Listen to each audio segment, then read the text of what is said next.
Narsapur municipal చైర్మన్గా దుర్గప్ప అశోక్ గౌడ్ ఏకగ్రీవంగా ఎన్నికయ్యారు. ఈ ఎన్నిక కార్యక్రమంలో MLA Sunitha Lakshmi Reddy, MLC Venkatrama Reddy, MLC Yadav Reddy, TRS party కౌన్సిలర్లు పాల్గొన్నారు. అనంతరం ఎమ్మెల్యే సునీత లక్ష్మారెడ్డి మాట్లాడుతూ గతంలో ఈ మున్సిపాలిటీ బీజేపీ హస్తగతంలో ఉండేదని అన్నారు. బీఆర్ఎస్ పార్టీ ఆధ్వర్యంలోనే కౌన్సిలర్లు ఎక్స్ ఆఫీసియో మెంబర్స్ తో కలిసి నర్సాపూర్ మున్సిపల్ చైర్మన్ పదవిని బీఆర్ఎస్ పార్టీ చేజెక్కించుకుందని ఎమ్మెల్యే తెలిపారు. అనంతరం మాజీ ఎమ్మెల్యే చిలుమూల మందన్ రెడ్డి మాట్లాడుతూ గతంలో రాష్ట్ర ప్రభుత్వం అన్ని మున్సిపాలిటీలకు నిధులు కేటాయిస్తూ ఆ నిధులు ఇప్పటికీ ప్రభుత్వం మంజూరు చేయలేదని ఆవేదన వ్యక్తం చేశారు. ఇప్పుడు వచ్చిన గవర్నమెంట్ 40 కోట్లు ఆపడం జరిగింది. ఖాళీ 65 కోట్ల 15 కోట్ల వరకే జరిగింది. మరి ఇప్పుడున్న గవర్నమెంట్ను సహకారం తీసుకొని సునీతారెడ్డి లక్ష్మారెడ్డి గారి సారథ్యంలో, మదరెడ్డి గారి సారథ్యంలో మరి ఇప్పుడున్న గవర్నమెంట్ కూడా వాళ్ళ సహాయ సహకారం తీసుకొని కూడా నర్సాపూర్ పట్టణం అభివృద్ధి చెందే దిశగా, ఎందుకంటే ఇక్కడ చాలా చిన్న ప్రాబ్లమ్స్ చాలా ఉన్నాయి.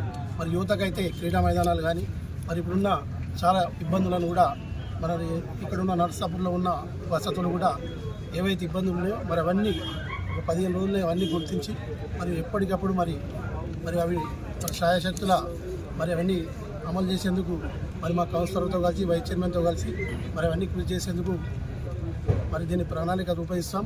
ఎందుకంటే నర్సాపూర్ పట్టణం అన్ని రంగాల్లో అభివృద్ధి చెందాలంటే నర్సాపూర్ పట్టణ అందరూ కూడా సహకరించాలని కోరుతున్నాం. మరి మా కౌన్సిలర్ కూడా అందరూ కూడా మరి దీన్ని అందరూ స్ఫూర్తి తీసుకొని మరి కౌన్సిలర్తో ఆధ్వర్యంలో మరి నర్సాపూర్ పట్టణ అభివృద్ధి కోసం కృషి చేస్తామని తెలియజేస్తున్నాం. ఎందుకంటే నర్సాపూర్లో చాలా ఉన్నాయి చేయాలంటే, మరి అవన్నీ కూడా ఒక్కొక్కటిగా అన్నీ ఇప్పుడు మనకు ఉన్నదే టైం 10 నెలలు. ఈ 10 నెలల కాలం కూడా నాకు ఇచ్చిన ఈ అవకాశం నర్సాపూర్ పట్టణ వాసులు, మా కౌన్సిలర్లు, మా పెద్దలు, పార్టీ పెద్దలు ఇచ్చిన అవకాశాన్ని నేను దీన్ని సద్వినియోగం చేసుకొని నర్సాపూర్ వాసుల చిరకాల వాంఛలు అయితే ఏవైతున్నాయో అవన్నీ అమలు చేసేందుకు నేను ముందు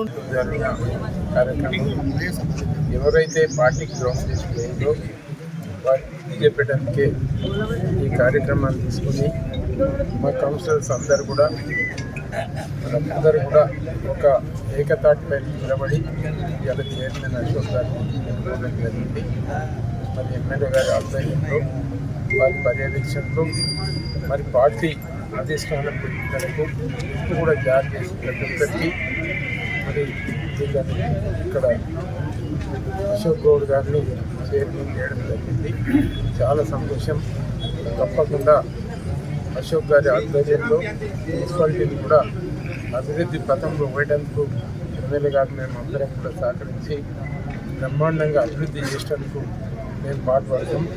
కక్షలలో టీఆర్ఎస్ ప్రభుత్వం కూడా ఎన్ని సంవత్సరాలు పాలన చేసినా చాలా శాంతియుతమైన వాతావరణంలో 2 పర్యాయాలు కూడా బ్రహ్మాండంగా కేసీఆర్ గారు గవర్నమెంట్ నడిపించి మరి ఈ పార్టీ ఆ పార్టీ అనకుండా బ్రహ్మాండంగా అభివృద్ధి పథంలో నడిపించి ఇవాళ అందరికీ ఆదర్శప్రాయంగా నిలబడ్డాడు.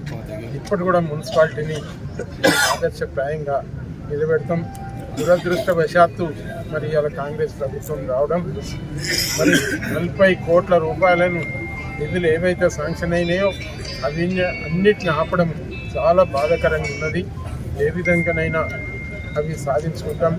ఏ ప్రభుత్వం అయినా మరి ఇన్ని స్వాతంత్రం వచ్చిన నుంచి ఏ ప్రభుత్వం అయితే శాంక్షన్ చేసిపోయిందో అన్నిటినీ శాంక్షన్ నడిపించుకుంటూ ఇంకెన్నో శాంక్షన్లు వాళ్ళు ఇవ్వడం జరిగింది ఏ గవర్నమెంట్